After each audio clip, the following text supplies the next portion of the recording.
구약성경 창세기 22장 1절 말씀부터 14절까지의 말씀입니다.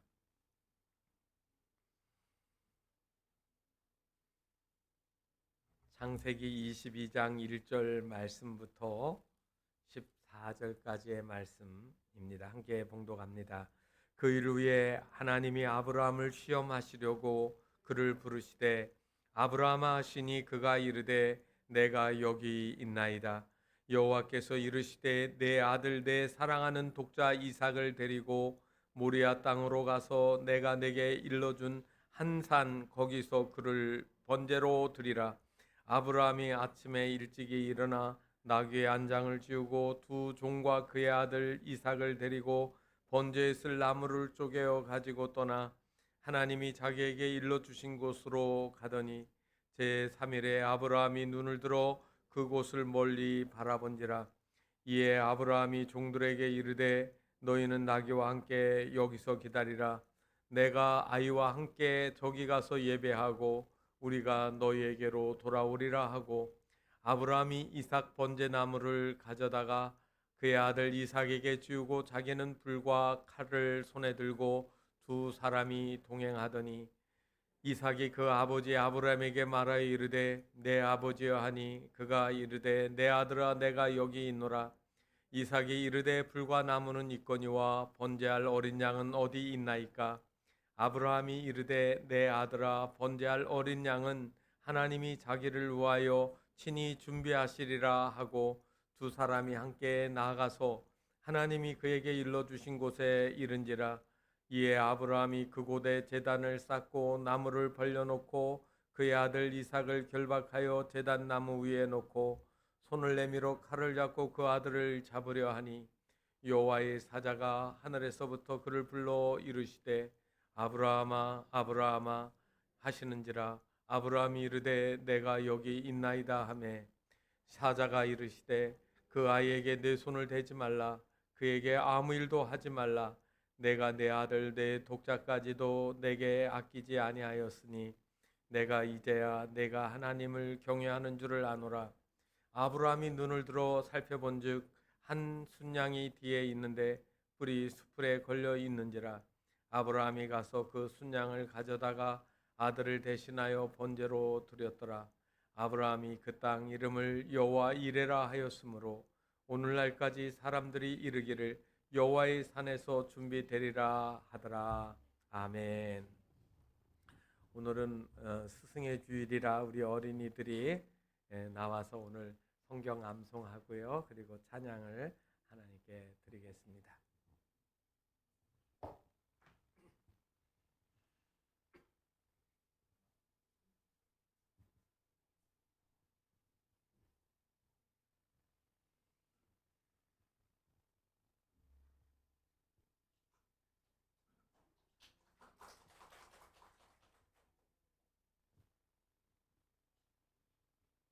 고린도전서 13장 말씀.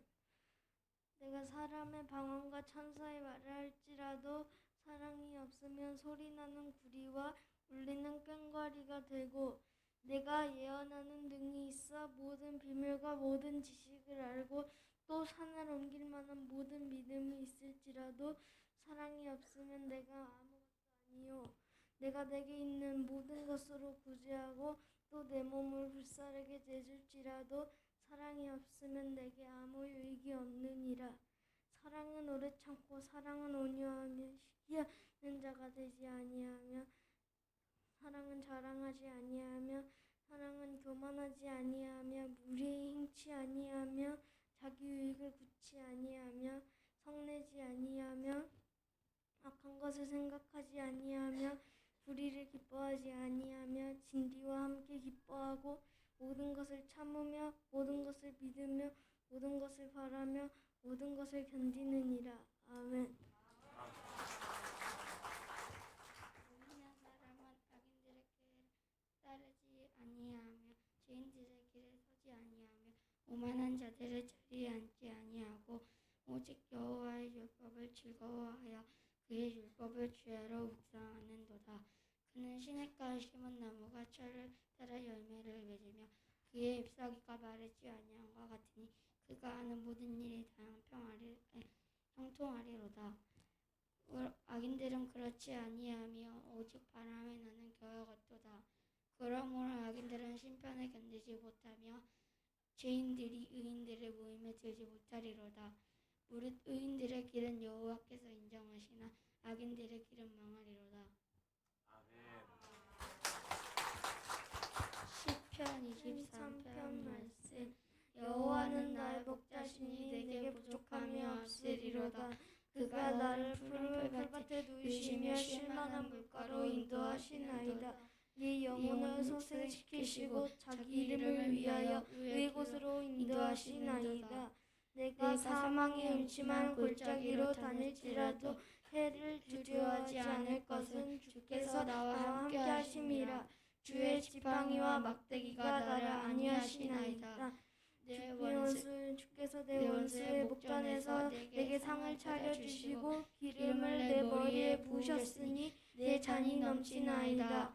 내 평생 선하심과 은자하심이 반드시 나를 따르리니 내가 여호와의 집에 영원히 살리로다. 아멘.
너무 잘하죠. 우리 하나님께 영광의 박수를 크게 드리겠습니다. 우리 미래 꿈이고 또 하나님이 축복해 주실 거예요. 제가 광주에 처음 왔을 때 유혁이가 저렇게 어렸는데 성경 함성을 얼마나 잘하는지 몰라요. 그래서 제가 그때 주월교회에서 설교하러 오라 했는데 그때가 이제 어린이 자녀들 교육 말씀으로 교육한다 하는 그 설교를 하게 돼서 유혁이 데리고 가서 그 교회에서 제가 성경을 암송을 시켰어요. 그랬더니 그 교회 교인들이 부러워하고 얼마나 그랬는지 몰라요. 하나님이 말씀으로 잘 크는 우리 자녀들 하나님이 영광을 받으시고 귀하게 사용하실 줄 믿습니다. 어느 도둑이 부잣집을 털고 그 옆에 있는 자그마한 집 담을 넘어서 한 집을 마저 털려고 들어갔습니다. 그래서 안에 기척이 있는지 살펴보는데 소곤소곤 소리가 들려요. 그런데 엄마 목소리 같은데 뭐라고 하냐면 아들아 먹을 게 하나도 없구나. 그런데 순간 그 말을 듣는데 자기 어린 시절에 이 도둑이 생각이 나는 겁니다. 마음이 아팠어요. 그런데 아들 목소리 같이 들리는데 아들이 뭐라고 하냐면 그러면 똥이라도 먹어요 그러는 거예요. 도둑은 옆에 부잣집에서 털어가지고 온 좋은 것들을 그 집 문 앞에다 돈보따리를 다 풀어놓고 갔습니다. 나중에 알고 보니까 모자지간에 화투 치고 있었던 거예요. 여러분 귀로 들었다고 해서 다 들은 게 아닙니다. 상황이나 배경이나 무엇 때문에 먹을 게 없고 똥이라도 먹으라고 한 그 말의 뜻을 일부분 자기 옛날에 어렸을 적에 그 가난했던 그거에다가 비춰보니까 동정심이 나서 도둑질 해온 거 거기다 다 놓고 간 거 아닙니까? 사람들은 자기가 생각하는 관점들이 다 있습니다. 파란 안경을 쓰면 세상이 다 파랗게 보입니다. 빨간 선글라스를 끼면 붉은색 선글라스를 끼면 세상이 다 붉으스름하게 보일 겁니다. 사람들은 세상에 있는 것 모든 것을 내가 잘 보고 있다고 정확하게 나는 파악하고 있다고 생각하지만 그러나 다 자기가 생각하는 관점 기준을 가지고 이해하고 보려고 하는 습성이 있습니다. 그런데 우리가 가지고 있는 이 습성은 너무 한계가 있습니다. 죄나 편견이나 왜곡된 그러한 것들이 다 우리의 성장 환경에 들어오면서 세상을 보는 관점이 올바르지 않다는 거예요. 그래서 여러분 신앙이라고 하는 거는 내가 쓰고 있는 안경을 벗어버리고 무슨 안경을 쓰냐면 하나님의 안경을 쓰는 거예요. 이 말은 다른 말로 하면 하나님이 보시는 것처럼 나도 보고 따라가는 것, 그게 신앙이라는 말입니다. 내가 생각한 그것으로 모든 일을 보고 해석을 하려고 하면 엉뚱한 결론, 잘못된 그런 결론에 도달할 때가 있습니다. 그래서 신앙생활하면서 내 안경을 벗어 집어 던지면 그 다음에 예수님께서 우리에게 예수님이 가지신 마음, 예수님이 하시려고 하는 일들을 우리에게 볼 수 있도록 해주시는 것이죠. 그래서 이러한 것들이 영적인 그러한 싸움이고 우리의 그러한 계속적인 신앙의 삶의 모습이 되어진다는 말입니다.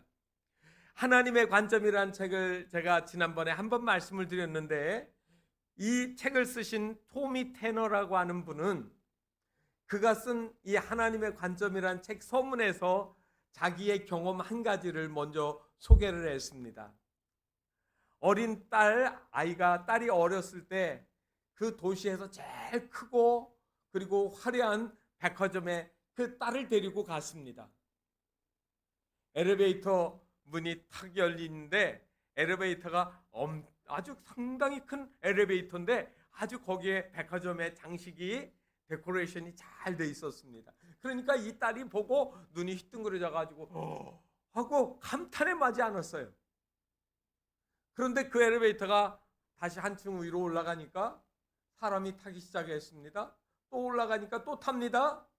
계속 올라갈수록 사람이 꽉 차니까 한참 있다가 이 아이가 아빠 숨 막히고 답답해요. 아무것도 안 보여요.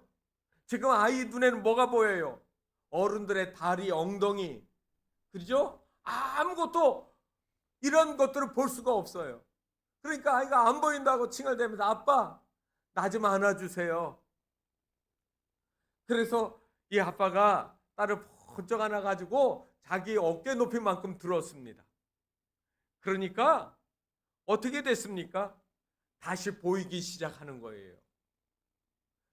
아버지의 눈높이만큼 올라오니까 누구만큼 보는 거예요? 아버지만큼 보는 거지요.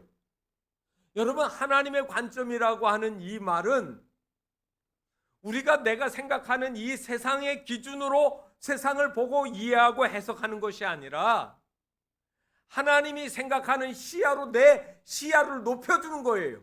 내 생각의 높이를 높여주는 거예요. 그렇게 해야 하나님의 뜻이 이해가 되어지고 말씀 따라 살아갈 수가 있다는 말입니다. 성경은 하나님의 영감으로 기록되어졌다라고 우리가 이야기를 합니다. 그래서 이 성경을 읽을 때 내가 가지고 있던 경험이나 지식이나 또는 어떤 철학이나 사상을 가지고 이 성경을 보면 백날 봐도 이 성경 말씀 이해가 되지를 않습니다.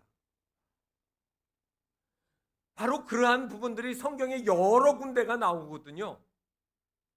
그 중에 하나가 오늘 우리가 읽은 본문의 말씀들도 거기에 속합니다. 아브라함이 하나님의 아들 이삭을 드리라고 했다고 그 아버지가 아들을 데리고 가서 사흘 길을 가서 죽인단 말이야? 그 아버지 미쳤어? 하나님이 정말 그러신 하나님이야? 난 그런 하나님이라면 안 믿겠네. 여러분, 왜 이런 얘기가 나올까요? 그거는 내가 아직도 하나님의 관점을 가지지 못했다는 거예요. 하나님이 말씀하시는 영적인 의미와 기준에 내가 가지지 않고 내가 아래서 지금 여지껏 짧은 시간 동안 배웠던 그 경험이나 지식에 의지하기 때문에 하나님의 말씀들이 이해가 안 되는 겁니다. 창세기에는 믿음의 조상 아브라함의 이야기가 상당히 길게 나옵니다. 아브라함은 몇 세 사신 줄 아시죠? 이제 교회 수십 년 다니셨으면 아브라함이 몇 세를 살았는가 하면 아실 겁니다. 몇 세 사셨어요? 네, 그러시죠. 175세 살았습니다. 175세 살았어요. 긴 세월 살았어요. 그런데 볼 거 안 볼 거 여러 가지 어려운 일들 많이 경험했습니다. 그러면 아브라함의 이야기를 여러분 잘 아시는데 아브라함의 생애에서 가장 힘들었던 순간이 어느 순간이었을까요? 하란에서 출발해가지고 갈 바를 알지 못하고 왔습니다. 목적지가 어딘지 거기 가서 무엇이 있을 건지 어떤 것인지 모르고 왔습니다. 그때가 가장 어려웠을까요? 가뭄으로 먹을 것이 없어서 애굽 땅으로 가가지고 피난했던 그 순간, 아내까지 빼앗길 뻔했던 그 순간이 가장 그에게 어려웠던 순간이었을까요? 그럴 수도 있습니다. 아니면 조카 롯이 소돔과 고모라에 갔다가 이제 약탈을 당해가지고 포로로 통째로 끌려가는 그 이야기를 듣고 자기 집에 있던 사병들을 데리고 쫓아가 전쟁한 이야기가 있습니다. 만약에 이 전쟁에서 그가 실패하면 그도 죽었을 겁니다. 그럼 그때가 어려웠을까요? 여러분, 여러 가지로 우리가 볼 수가 있는데 그거 아니라면 어떤 순간일까? 저는 오늘 본문 말씀이 바로 그러한 순간이라고 생각합니다. 아브라함이 아이를 가질 수 없는, 자녀를 가질 수 없는 99세에 잉태해가지고 100세의 아이를 낳습니다. 이거는 하나님의 특별한 은혜의 선물입니다. 그런데 이 아이가 자라나서 이제 성인이 되어 가는데 아버지한테 이 늦게 준 이 아들을 버려서 하나님께 제물로 드리라고 하는 이야기, 여러분 이해가 되십니까? 이 아이는 누구의 분신이에요? 아버지 아브라함의 분신이 이 아들 이삭입니다. 여러분 대개 그렇게 생각하실 거예요. 나이 들면 차라리 내가 죽고 내 아들이 사는 게 나아. 나는 살 만큼 살아서, 그렇게 얘기하지 않으세요? 그러니까 아브라함도 하나님이 차라리 내 목숨을 내가 원한다라고 하면 이야기가 쉬웠을 거예요. 그런데 이 새파랗게 젊은 아들을, 어린 아들을 하나님이 제물로 바치라고 하는 거예요. 누구 손으로요? 아브라함의 손으로. 여러분, 아브라함에게 요구한 이 하나님의 말씀이 이해가 되시냐고요? 어쩌면 많은 사람들이 하나님 원망하고 나는 이런 하나님 안 믿겠다고 떠나갈 수도 있습니다.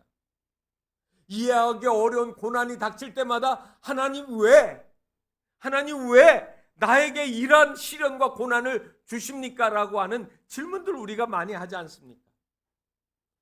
이 말씀 여러분 우리가 읽어서 결론을 아니까, 여러분 아브라함이 순종할 때 하나님이 아브라함이 하나님을 참 사랑하는 줄 아시고 대신해서 이삭은 살리시고 그리고 숯불에 걸린 한 순양을 제물로 바치도록 하는 이야기를 읽었습니다. 그리고 그 만난 장소를 가리켜서 오늘 여호와 이레라고 말씀하시는 겁니다. 그래서 여호와 이레는 아브라함의 생애에서 하나님을 만난 믿음의 장소예요. 내가 하나님의 이름을 부를 때 여호와 이레의 하나님이라고 준비하시고 인도하시고 섭리하시는 하나님이라고 말할 수 있는 거 아니겠습니까? 그렇습니다. 아브라함은 우리 눈앞에서 일어나는 모든 일들, 하나님의 명령들을 이해할 수 없었지만은 하나님의 시각으로 하나님의 말씀 그대로 신뢰하고 따라갔다는 이야기입니다. 상당한 높은 신앙의 수준 아니겠습니까? 그렇다고 하면 이거는 아브라함만 하고 우리는 따라갈 수 없는 길이라고 생각하시나요? 저와 여러분이 이 아브라함처럼 살아갈 수 있기를 바랍니다. 아브라함처럼 순종되어지기를 원하고 하나님이 말씀하신 대로 끝까지 따라가는 그런 믿음의 삶이 되어지시기를 주님의 이름으로 축원합니다. 자, 그러면 이 말씀을 읽으면서 저와 여러분이 이 여호와 이레라고 하는 이 말씀 속에서 우리가 어떤 것을 받아들여야 될까요? 첫째로는 시험이 복된 기회라고 받아들이셔야 됩니다. 1절 말씀에 보면 그 일 후에 하나님이 아브라함을 시험하시려고 그를 부르시되 그랬잖아요. 하나님이 아브라함을 부르시는데 시험하시려고 부르신대요. 시험이라는 말은 영어로 하면 두 단어가 생각나실 겁니다. 학교에서 시험 본다고 할 때 테스트 한다고 하잖아요. 그게 시험이에요. 또 하나는 하나님이 40일 동안 금식 기도하시고 마귀에게 시험을 받으셨다고 했어요. 그때 그 시험은 템테이션이에요. 유혹이라고 하는 그런 말씀의 의미가 있습니다. 그래서 야고보서 1장 13절에 보면 이 사람이 시험 받을 때 내가 하나님께 시험을 받는다 하지 말지니 하는 그런 말이 나와요. 이건 하나님은 사람을 시험하지 않는다는 거예요. 하나님은 악에게 사탄에게 유혹에 넘어가지도 않으시지만 하나님은 사람을 멸망시키려고 유혹하면서 파멸의 템테이션을 하지 않으신다. 그 이야기입니다. 여러분 이 말씀을 우리가 그대로 읽으시면서 아브라함에게 하나님은 그런데 시험하셨잖아요. 유혹하셨잖아요. 이렇게 얘기할 수가 없습니다. 오늘 여기 하나님의 아브라함을 시험하신다는 말은 테스트입니다. 아브라함의 인생에 있어서 가장 귀한 존재인 이 이삭을 가지고 하나님이 시험하신 거예요. 너무나도 귀한 아들 이스마엘을 하갈과 함께 내보내놓고 집에는 오로지 남은 아들이라고 하는 것은 이 이삭밖에 없습니다. 그런데 이 이삭이 우상이 되는지 사랑인지 우상인지 이거를 하나님이 구별하고 싶은 거예요.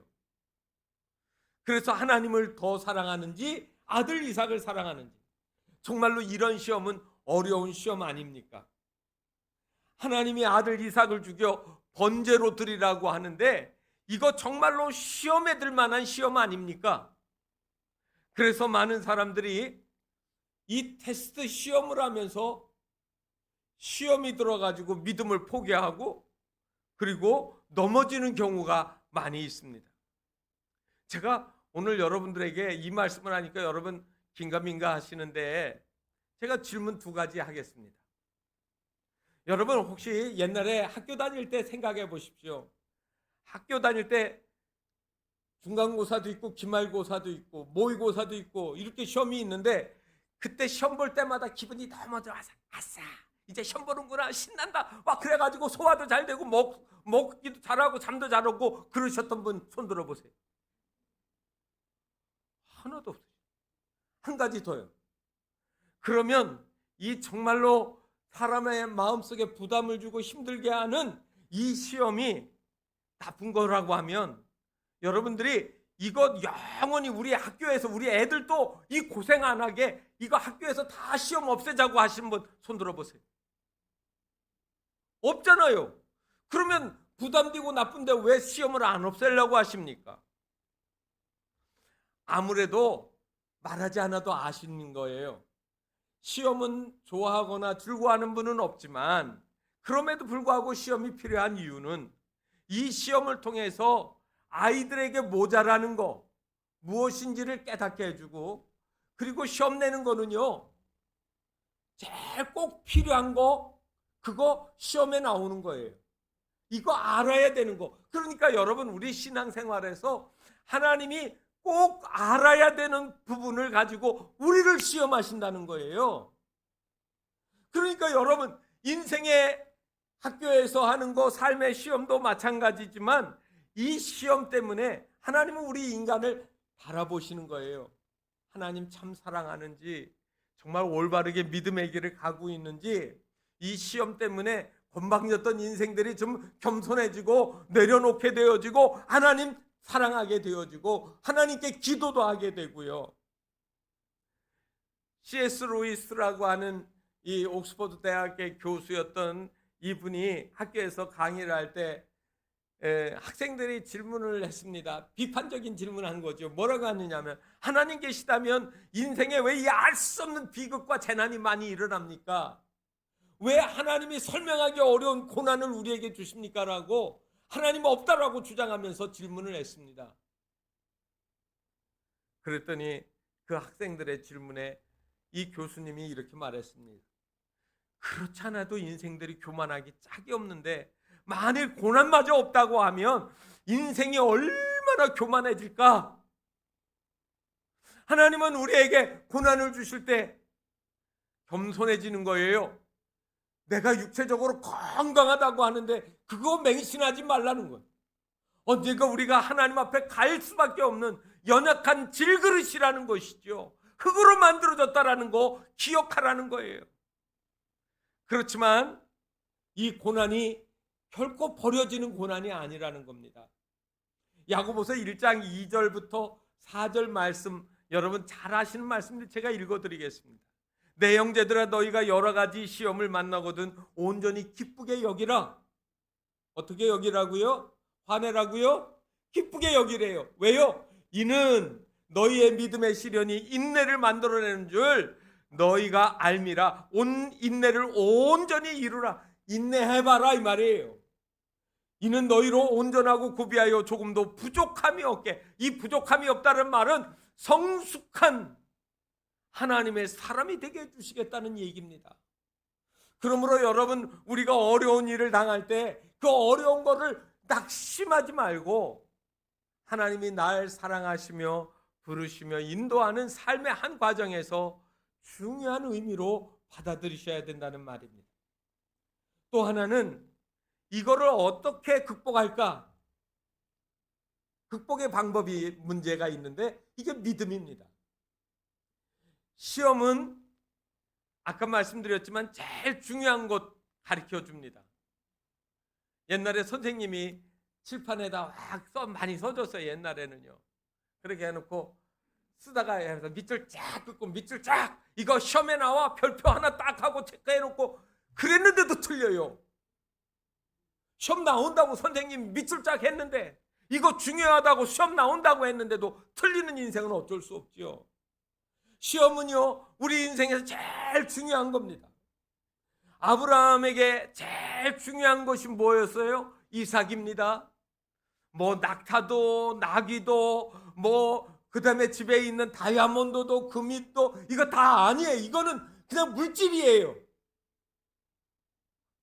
이 아들 이삭은 생명이잖아요. 제일 중요한 거예요. 돈으로 못 바꿔요. 그런데 요즘에는 돈으로 바꿀 수 있다고 자꾸 사람들이 생각하는데, 여러분 어떻게 생명을 돈으로 바꿉니까? 바로 이 중요한 거를 하나님이 건드리시는 거죠. 이게 급소예요.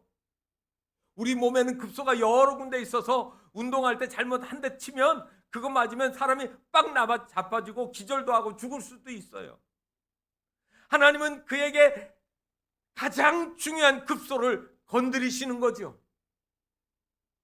이 신앙생활에서 이 급소가 해결되지 않으면 사람들은 사탄이 이걸 건드릴 때마다 뻥뻥 나 자빠지는 겁니다.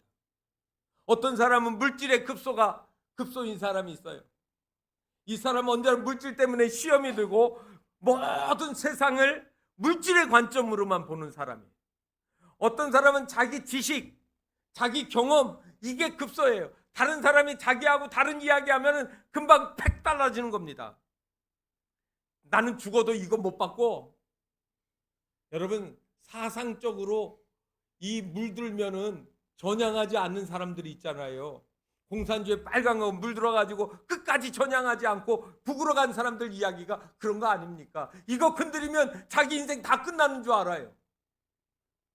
어떤 사람은 자존심, 명예가 급소인 사람도 있습니다. 인간 누구에게나 급소가 하나쯤은 있는 것 같아요. 그런데 그거를 하나님이 우리를 건드리실 때가 있습니다.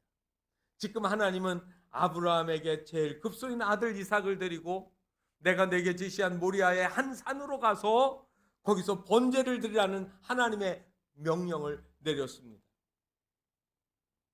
이 말을 듣고 아브라함은 하나님의 말씀에 순종을 하고 아들과 종을 데리고 나무를 장작을 쪼개서 번제로 드릴 그 나무를 싸가지고 그리고 가게 되어집니다. 자그마치 며칠을 갔다고 했냐면 성경에 사흘길을 갔다고 했습니다. 급소를 맞은 이 아브라함이 얼마나 힘이 들었을까요? 얼마나 힘들었을까요?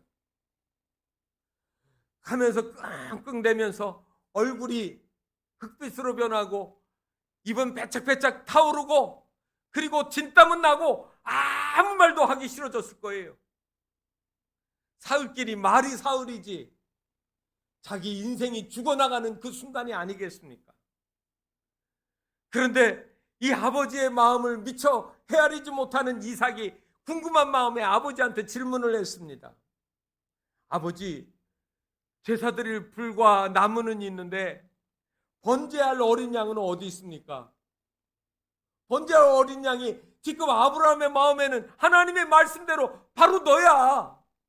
그런데 그 아들이 그 질문을 하는데 여러분 어떻게 해야 하는 거예요?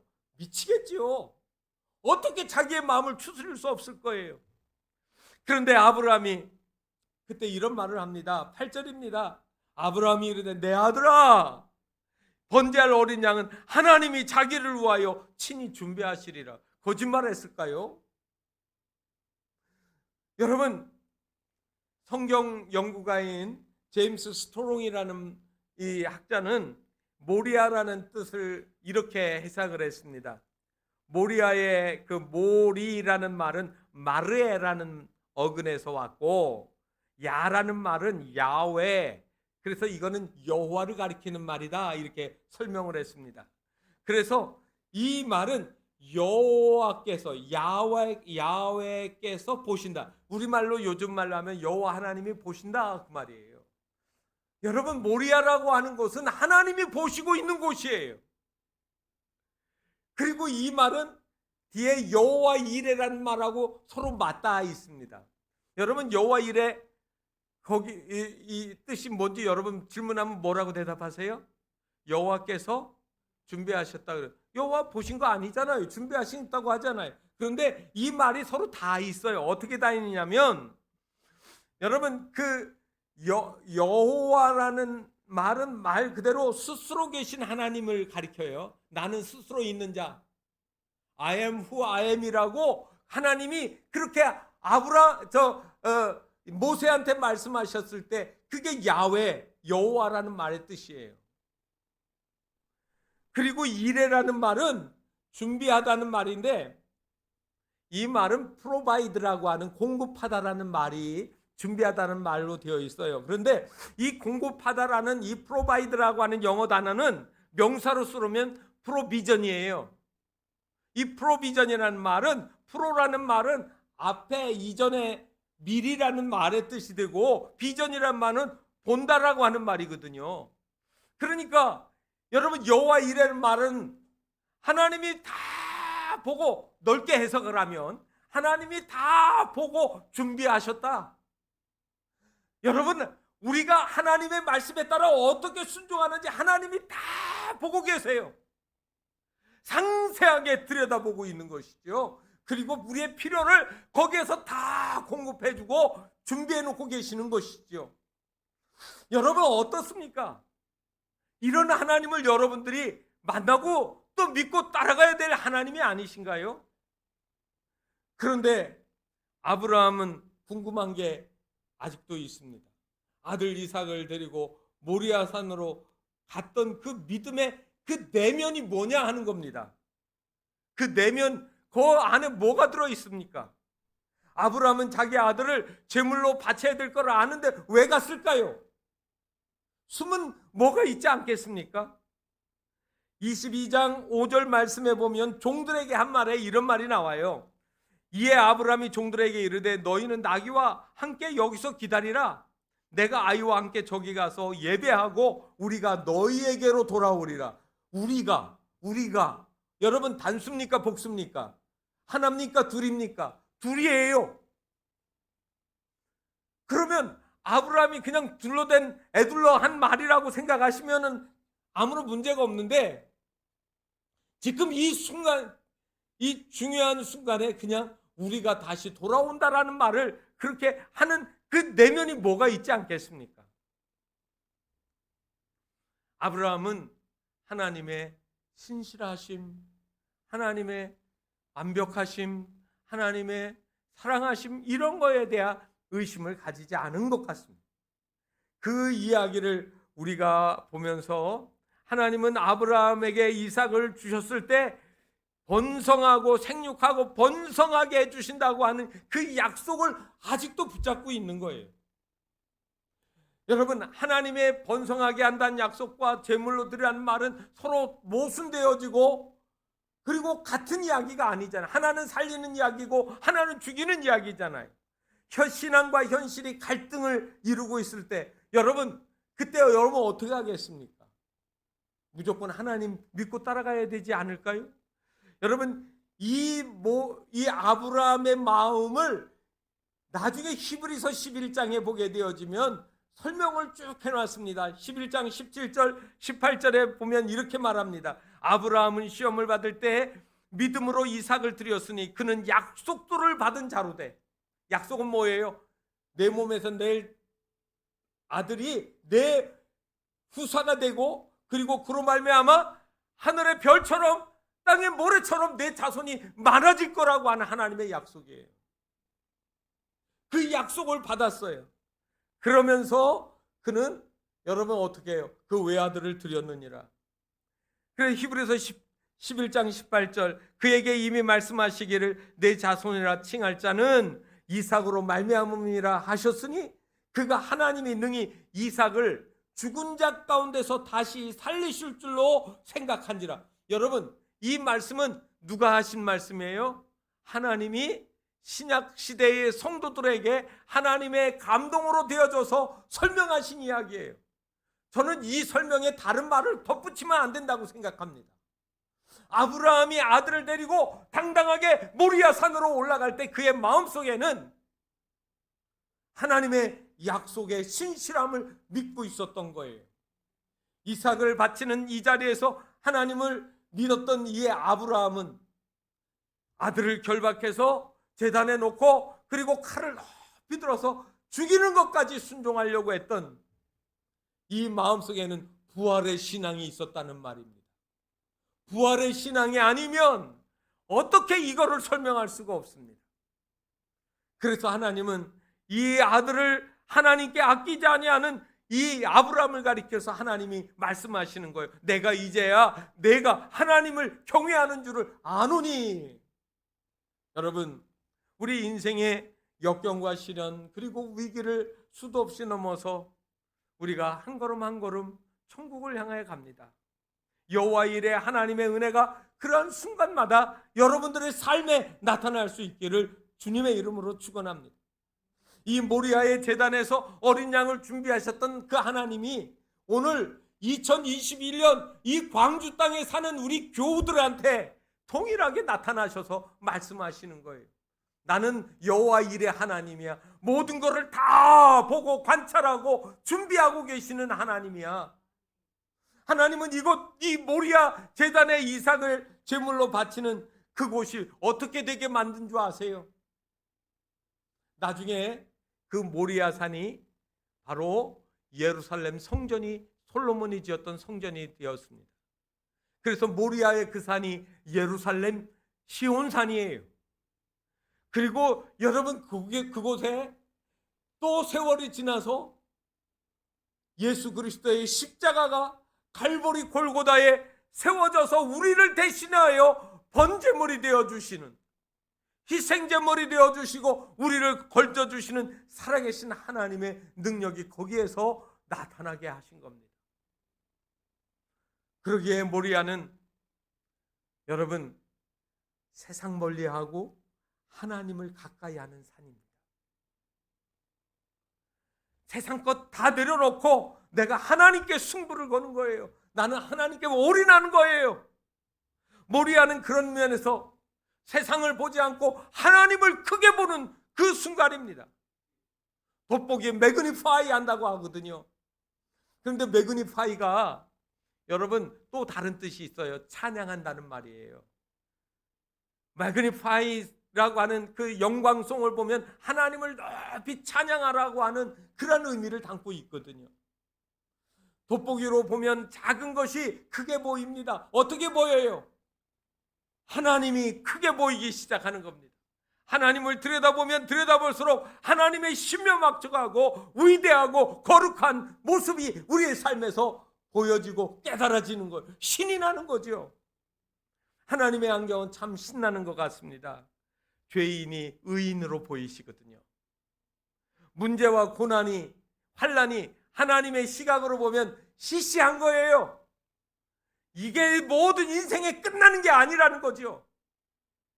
하나님의 시각으로 보면 그거 아서라 참어, 그 별거 아니야. 내가 너와 함께 하잖니. 예? 하나님은 우리가 정말로 어렵게 여기는 것들 하나님의 손길에서는 시시한 겁니다.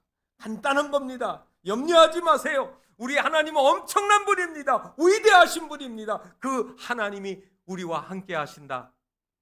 그러므로 여러분, 우리가 시험을 당하고 환난을 당하고 어려움을 당할 때 여호와 이레 되신 거룩하신 하나님과 만나시고 동행하시고 승리하시는 우리 모든 교우들이 다 되시기를 주님의 이름으로 축원합니다. 기도하겠습니다. 하나님 아버지, 수도 없이 많은 어려움들이 고난이 우리에게 다가오지만 하나님 아버지, 우리가 하나님의 시각으로 보고 하나님의 비전으로 우리가 이 모든 것들을 들여다볼 때 하나님 아버지, 이 모든 문제가 간단하게 해결되어지는 문제들도 또한 발견할 수 있습니다. 하나님, 우리 성도들 가운데 하나님 어려움 가운데 있는 이들, 절망 가운데 있는 이들, 두려움에 빠진 이들, 염려하는 이들, 소망을 잃어버린 이들, 하나님 아버지 다 이 시간 하나님의 시각으로 변화시켜 주셔서 여호와의 일에 하나님이 다 들여다보시고 준비하고 계시다라고 하는 이 놀라운 섭리들을 깨닫는 저희들 되게 하여 주시옵소서.